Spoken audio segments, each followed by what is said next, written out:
Hello, my dear students. আজি class 6 mathematics chapter number 1 chapter নাম হৈছে সংখ্যাৰ গঠন। এই সংখ্যাৰ গঠন চেপ্টাৰত কিতাপখনৰ পেজ নম্বৰ 7ত আছে যে সংখ্যা লিখাৰ ভাৰতীয় পদ্ধতি। তোমালোকে চাৰ্টটো দেখা পাইছা। এই চাৰ্টৰ জৰিয়তে আমি সংখ্যা ভাৰতীয় পদ্ধতি মতে কেনেকৈ লিখিব পাৰো সেই সম্পৰ্কে শিকিবলৈ চেষ্টা কৰিম। তোমালোকে টেক্সট বুক লগত লৈ ভিডিওটা আৰম্ভণিৰ পৰা শেষলৈকে চাবা। তোমালোকে ইয়াতে দেখা পাইছা যে কেটা গোট আছে এককৰ গোট হাজাৰৰ গোট লাখৰ গোট কোটিৰ গোট এককৰ গোটত কি কি আছে একক দশক শতক হাজাৰৰ গোটত কি কি আছে 1000 10000 লাখৰ গোটত আছে 1 লাখ 10 লাখ আৰু কোটিৰ গোটত আছে 1 কোটি 10 কোটি তোমালোকে নিশ্চয় স্থানীয় মানৰ সময়ত শিকিছা স্থানীয় মান যেতিয়া তুমি নিৰ্ণয় কৰিছা তে সোৱা এককৰ ঘৰত মই একেৰে বুজাইছো এককৰ ঘৰত এটা অংক থাকে একক দশকৰ ঘৰত দুটা অংক থাকিব শতকৰ ঘৰ হলে তিনিটা অংক থাকিব 1000 ঘৰ আহিলে 4টা অংক থাকিব 10000 আহিলে 5টা অংক থাকিব অংকৰ সংখ্যা মই লিখি দিছো ইয়াতে 1 লাখত আহিলে 6টা অংক থাকিব 10 লাখত হলে 7টা অংক থাকিব 1 কোটিত থাকিলে 8টা অংক থাকিব আৰু 10 কোটিত থাকিলে 9টা অংক থাকিব এই টেবিলখনে আমাক শিকাই দিব যে আমি ভাৰতীয় পদ্ধতি মতে সংখ্যা কেনেকৈ লিখিম আৰু সংখ্যাবিলাক লিখোতে যে কমা ব্যৱহাৰ কৰিব লাগে এই কমাটো আমি কেনেকৈ দিম বহু ক্ষেত্ৰত দেখা যায় যে ষ্টুডেণ্টখিনিয়ে কমা দিবলৈ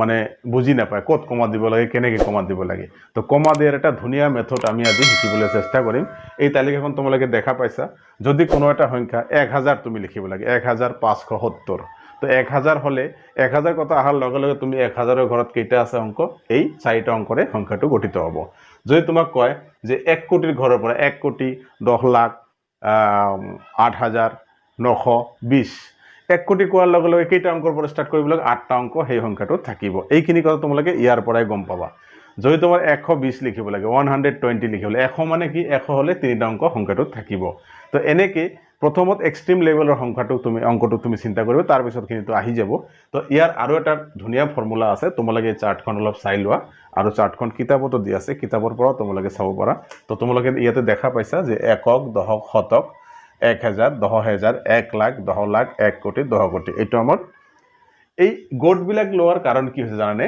গোট বিলাকে তোমালোকক কমা দিবলৈ শিকাই দিব এটা সংখ্যা যদি তুমি 10 কোটি ডাঙৰ এটা সংখ্যা লিখা 10 কোটি কত কত কমা দিবা তুমি কমা দিব লাগিব শতক পাৰ কৰি ইয়াতে তাৰ পিছত হাজাৰ পাৰ কৰি ইয়াতে তাৰ পিছত লাখ পাৰ কৰি ইয়াতে তো কোটিৰ ঘৰৰ সংখ্যাটো তুমি যদি যেতিয়া লিখিবা যেতিয়া তুমি কোটিৰ সংখ্যাটো লিখে তেতিয়া কমা থাকিব এটা দুটা তিনিটা বুজি পাইছা এতিয়া তোমালোকে চোৱা যে ইয়াতে 9টা অংক থাকে আমাৰ 1 কোটি হলে তো একক দশক শতক হাজাৰ 10000 1 লাখ 10 লাখ 1 কোটি 10 কোটি হৈ গল এতিয়া এইখিনি আমাক কি বুজাইছে এককৰ গোট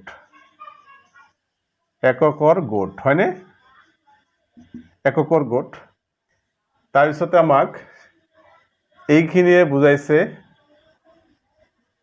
হাজাৰৰ গোট ঠিক আছে এইখিনিয়ে বুজাইছে লাখৰ গোট এইখিনিয়ে বুজাইছে কোটিৰ গোট তো আমি কেনেকৈ কমা দিম কমা আমি ইয়াত দিম এটা ইয়াত দিম এটা ইয়াত দিম এটা তোমালোকে চোৱাচোন ইয়াত কেইটা স্থান আছে 1 2 3 4 5 6 7 8 9 ইয়াত কোটিৰ ঘৰ লিখিছে 100 কোটি লৈকে মই লিখিছো তো 100 কোটি যদি লিখিব কয় তোমালোকে তেতিয়া ইয়াৰ পৰা আৰম্ভ কৰিব লাগে 1 কোটি কলে ইয়াৰ পৰা আৰম্ভ কৰিব লাগিব 10 লাখ কলে ইয়াৰ পৰা আৰম্ভ কৰিব লাগিব 1 লাখ কলে ইয়াৰ পৰা আৰম্ভ কৰিব লাগিব তাৰপিছত 10000 কলে ইয়াৰ পৰা আৰম্ভ কৰিবা 1000 কলে ইয়াৰ পৰা আৰম্ভ কৰিবা 110 1 তো এনেকে তোমালোকে কমা বিলাক দিব লাগিব তুমি যিমান ডাঙৰ সংখ্যাটো লিখিবা কমাটোৰ ষ্টাইলটো তেনেকুৱা হ'ব তুমি প্ৰথম কি কৰিবা সোঁফালৰ পৰা তিনিটা ঘৰ বাদ দি এটা কমা দিবা আকৌ এই কমাটো দিয়াৰ পিছত দুটা ঘৰ বাদ দি আৰু এটা কমা দিবা আৰু দুটা ঘৰ বাদ দি কমা দিবা বাস এইখিনি আমাৰ ভাৰতীয় পদ্ধতিমতে সংখ্যা লিখা নিয়ম কমা কৰ পৰা কেনেকৈ দিম যে বাওঁফালৰ পৰা আৰম্ভ কৰি তিনিটা ঘৰ বাদ দি এটা কমা হ'ব দুটা ঘৰ বাদ দি আনটো কমা হ'ব দুটা ঘৰ বাদ দি আৰু এটা কমা হ'ব এই সিস্টেমত আমি সংখ্যাবিলাক লিখিম এতিয়া আমি এক্সাৰসাইজ যেতিয়া সমাধান কৰিবলৈ যাম তেতিয়া কিন্তু সংখ্যাবিলাক লিখোতে আমি কমা ব্যৱহাৰ কৰিব লাগে ইয়াত প্ৰশ্ন আছে তো মৰমৰ ছাত্ৰ ছাত্ৰীসকল আশা কৰোঁ তোমালোকে বুজি পাইছা এতিয়া আমি আন্তৰ্জাতিক পদ্ধতিত সংখ্যা কেনেকৈ লিখো এই সম্পৰ্কে আমি আলোচনা কৰিম তোমালোকে এটো নোট ডাউন কৰি লোৱা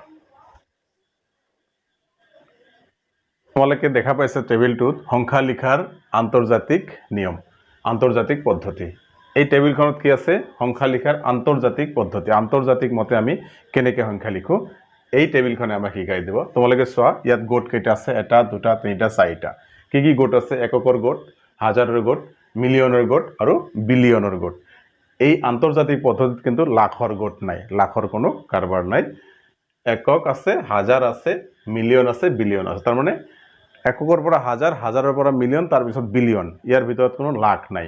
এইটো মনত ৰাখিবা। তোমালোকে চোৱা এককৰ স্থানত একক এটা সংখ্যা যদি হয় এক লিখিব লাগে এক, সিম্পল এটা অংকই হ'ব। 10 লিখিলে যিকোনো দুটা অংক আহিব। 100 লিখিলে 100 ঘৰত 120 তুমি লিখিব বিচাৰ তেতিয়াহ'লে কি তিনিটা অংক আহিব। এই কথাখিনি ইয়াতে বুজাই দিছে। এতিয়া আমাৰ প্ৰশ্ন হ'ল যে আমি আন্তৰ্জাতিক পদ্ধতিত যেতিয়া সংখ্যা লিখিম তেতিয়া আমি কমা কেনেকৈ ব্যৱহাৰ কৰিম। মূল প্ৰব্লেমটো হৈছে কমা ব্যৱহাৰ কৰিবলৈ আমি পাহৰি যাওঁ বা কমা ব্যৱহাৰ কৰাৰ নিয়মটো আমি সঠিকভাৱে নাজানো। ইয়াতে তোমালোকক দেখুৱাইছে যে আমি কি গোট আছে। গোটবিলাক দিয়াৰ অৰ্থই হ'ল এটা এই গোটটো তোমালোক বাওঁফালৰ পৰা আহি তিনিটা অংক বাদে এটা কমা দিবা।